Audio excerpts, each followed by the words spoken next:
হিন্দু মুসলিমদের মধ্যে বন্ধুত্ব কিংবা একসাথে চাকরিরত বন্ধুত্ব করা, তাদের খাবার খাওয়া বা তাদের বাড়িতে যাওয়া বা তাদের সাথে কথা বলা একজন মুসলমানের জন্য জায়েজ আছে কিনা?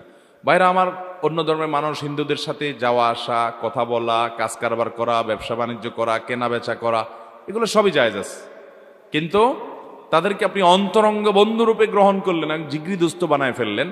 হ্যাঁ, আল্লাহর জন্য ভালোবাসা, আল্লাহর জন্য বৈরিতা, অপছন্দের যে মূলনীতি ওয়ালা এবং বারা, এটা তার খেলাফ হয়, এটা তার সঙ্গে সঙ্গতিপূর্ণ হয় না। এই জন্য আল্লাহ বলেছেন, লা তাজিদু কওমান ইউমিনুনা বিল্লাহি ওয়াল ইয়াউমিল আখির, যারা আল্লাহ এবং আখিরাতের প্রতি বিশ্বাস করে তুমি তাদেরকে দেখবা না, ইউআদ্দুনা মান হাদ্দাল্লাহা ওয়া রাসূলা, যারা আল্লাহ এবং তার রাসূলের বিরুদ্ধে বিদ্রোহ করেছে, অস্বীকার করে, কুফর করে, শিরক করে, এই লোকগুলোকে অন্তরঙ্গ বন্ধু গ্রহণ করতে দেখবা না ইমানদারদেরকে। এটা ইমানদারের সাথে কখনো শোভনীয় হতে পারে না।